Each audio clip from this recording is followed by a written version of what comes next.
What's poppin'? What's poppin'? What's poppin'? You know what time it is.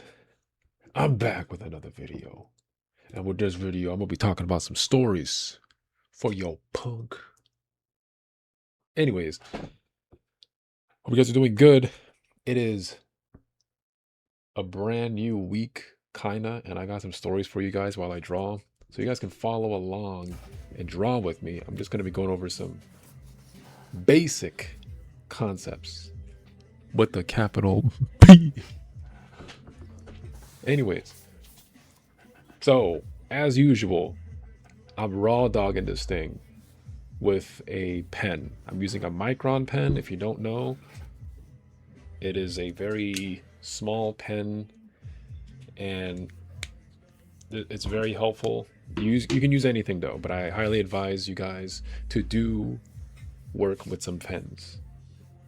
It helps with your decision making and it helps with your confidence and being okay with your imperfections. As I said before, nothing new in my videos.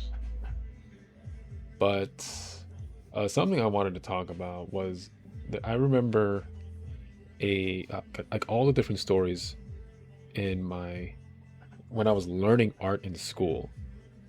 So I used to go to Santa Monica College, that's in Los Angeles, California. It is a very prestigious community college.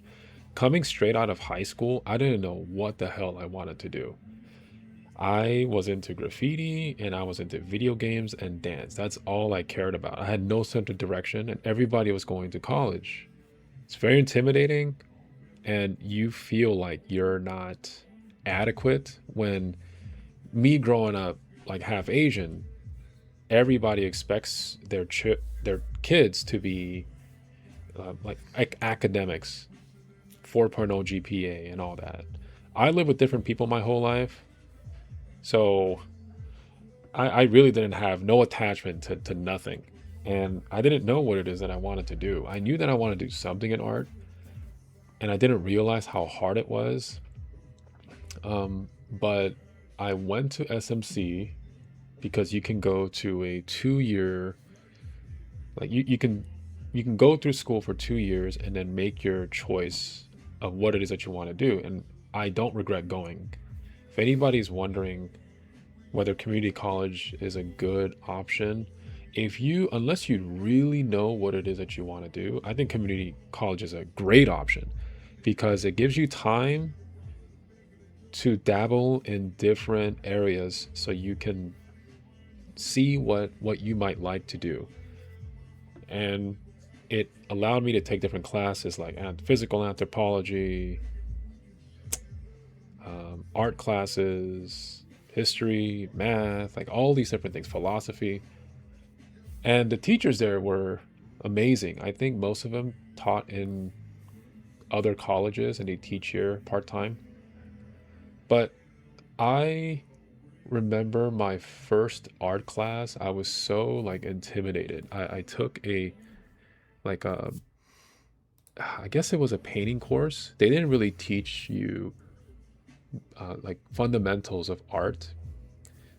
You just kind of went in and started creating, and everybody in that class was godlike. It was like like I'd say about 10 people. I think I was the youngest one. Everybody was like in their mid 20s, approaching 30s. I was like straight out of high school. Like I was like 18, 19.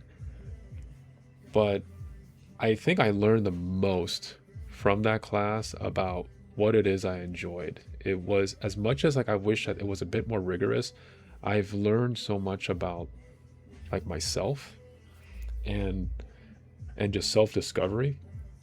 But also I didn't realize how much in other classes there's so much bullshit, like just so much crap regarding students with egos.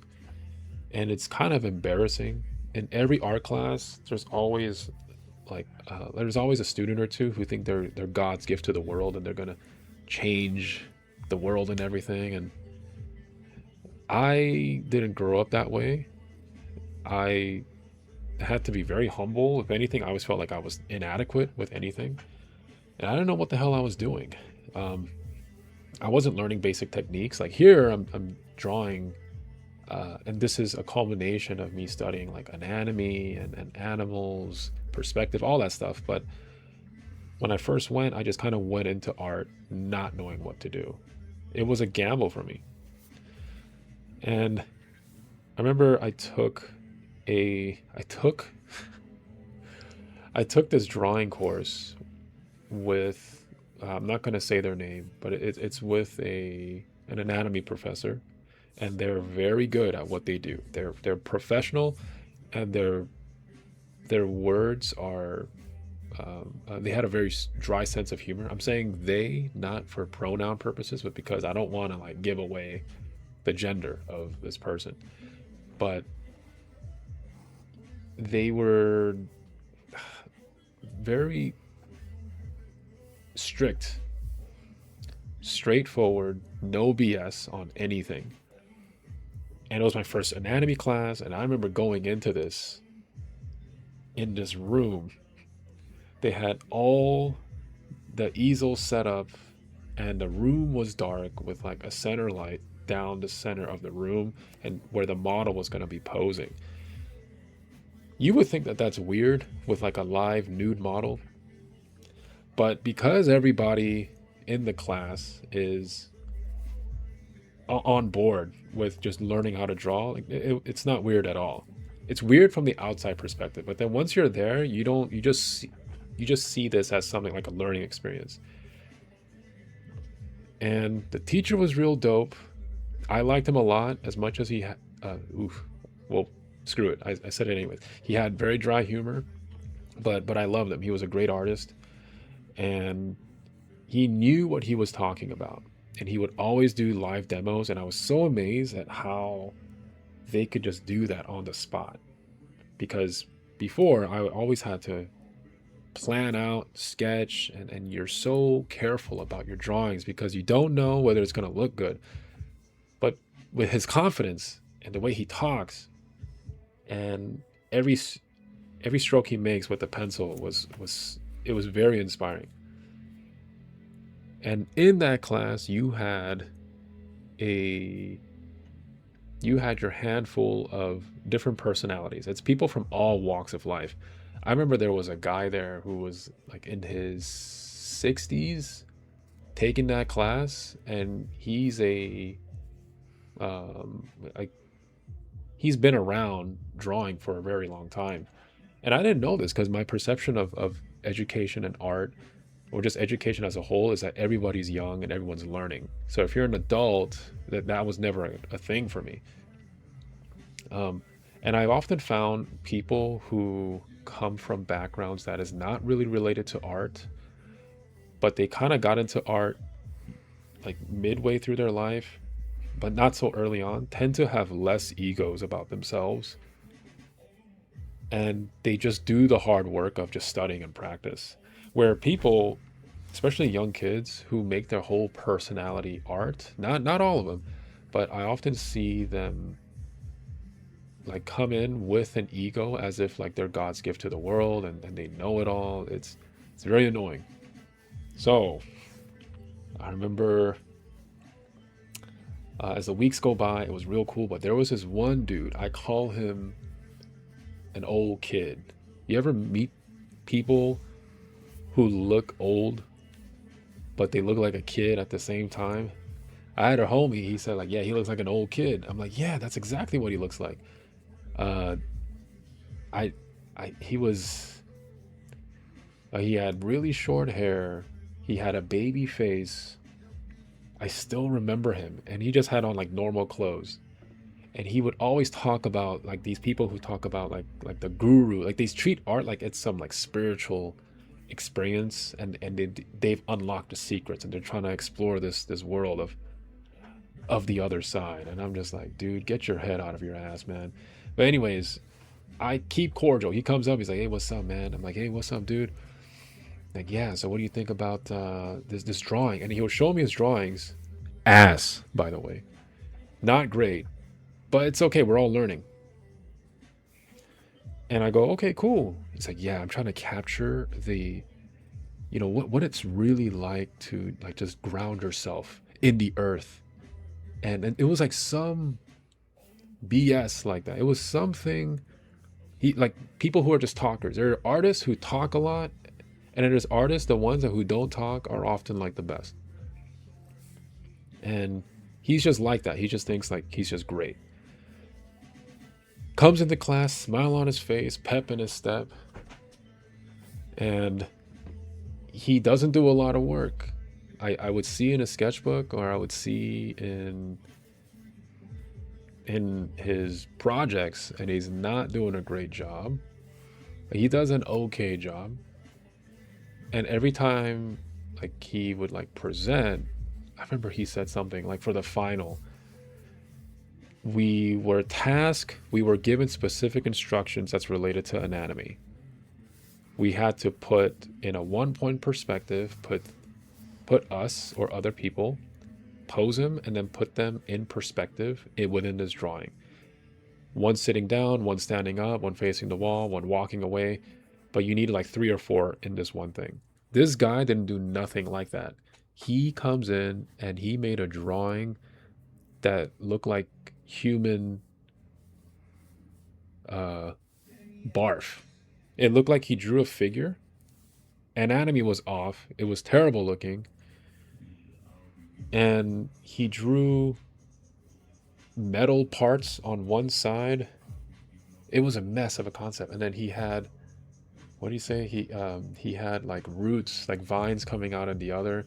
And then he said some shit like, yeah, my drawing is about how machine is taking over, but the roots of nature can never be overcome, meaning machine can never overcome nature. Now, that sounds all profound and all. But here's the thing. When you come up with high concepts like this, you have to execute on it. Like, you can't say something like this. Like, I feel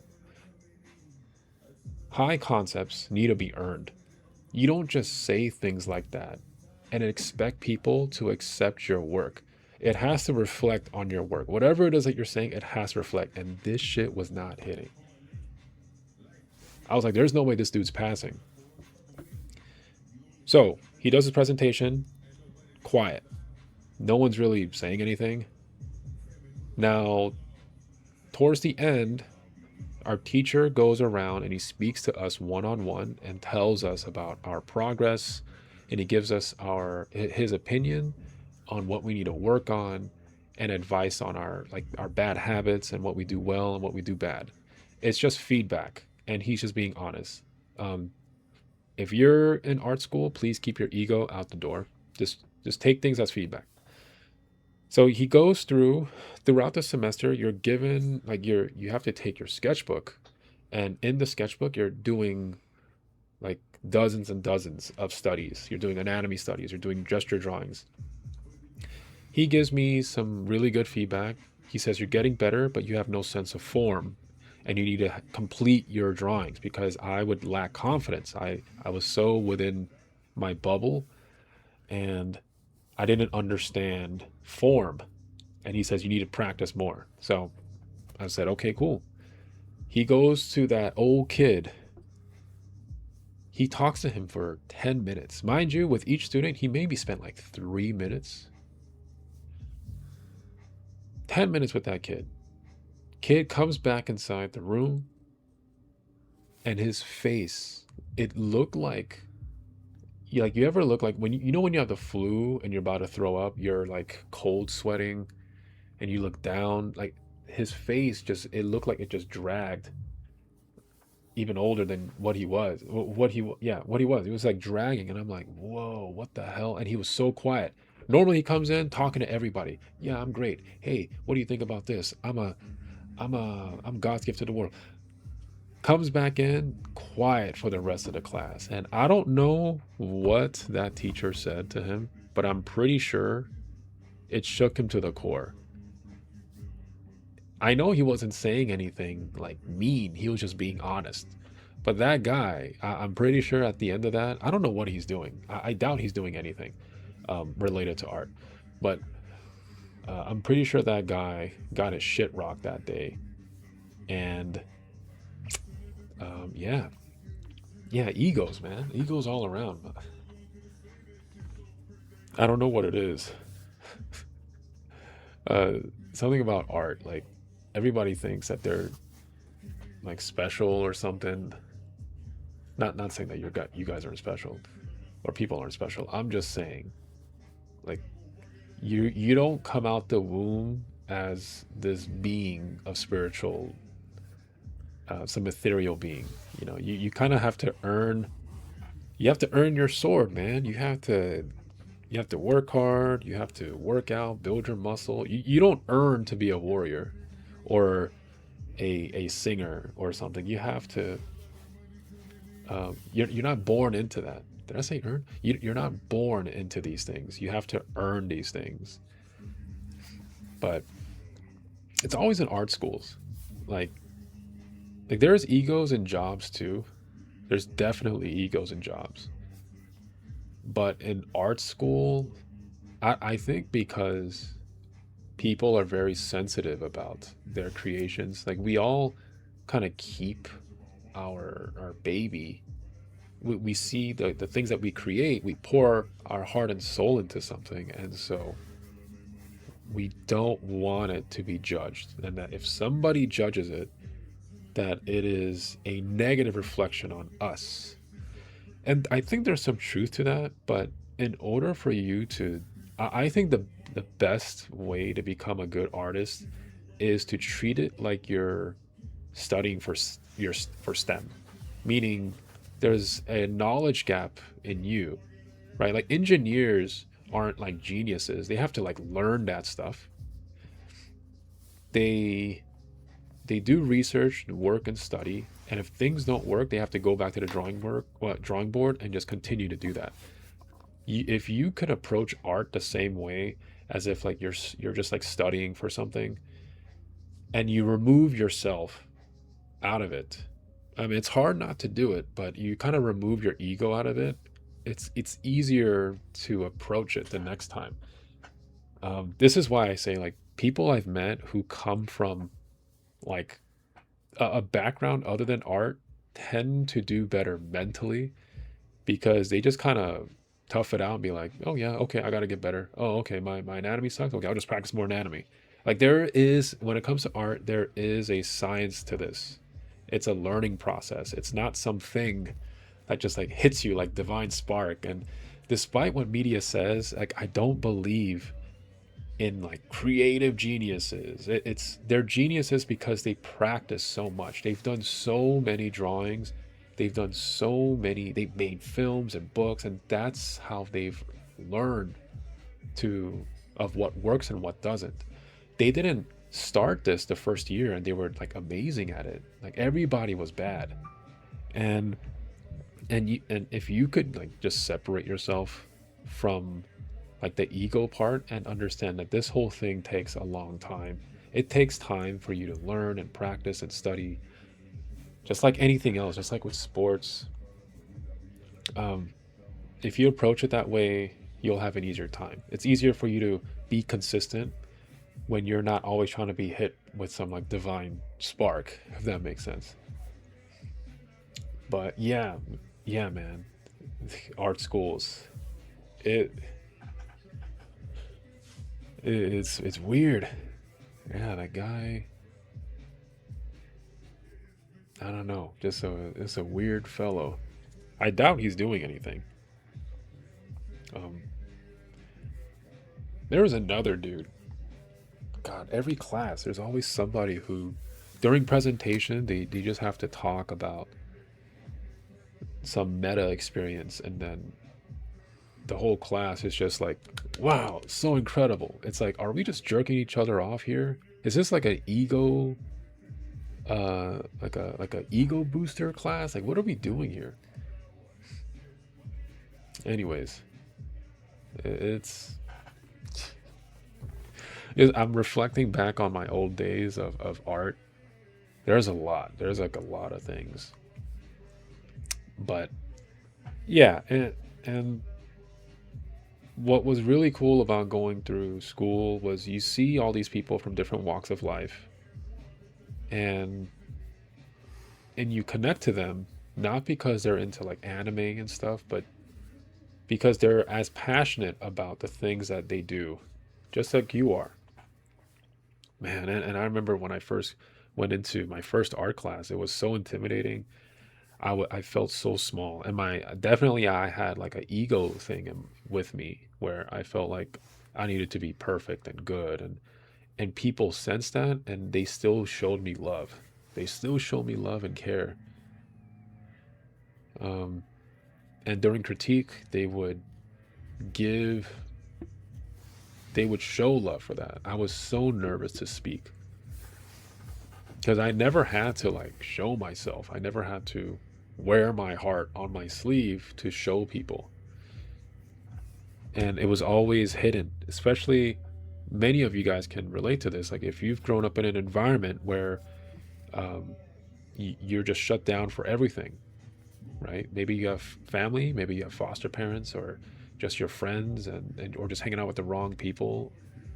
There's no sense of like acceptance. It's all just criticism. So yeah, yeah. That's that. I just wanted to rant a little bit about art experiences. I do have more stories, and I am going to do more of this format where I'm drawing. I have a pre-recorded drawing, and I just kind of talk over it about random stories. So hopefully, this you found this video kind of helpful while you guys are drawing. Maybe you guys can have this in the background while you guys do your work and find some entertainment in your day. But other than that, I appreciate you guys for sticking around. Uh, I will also address certain questions, like general art questions, or just like life stuff, and just stories. And yeah, I appreciate y'all. Bye bye.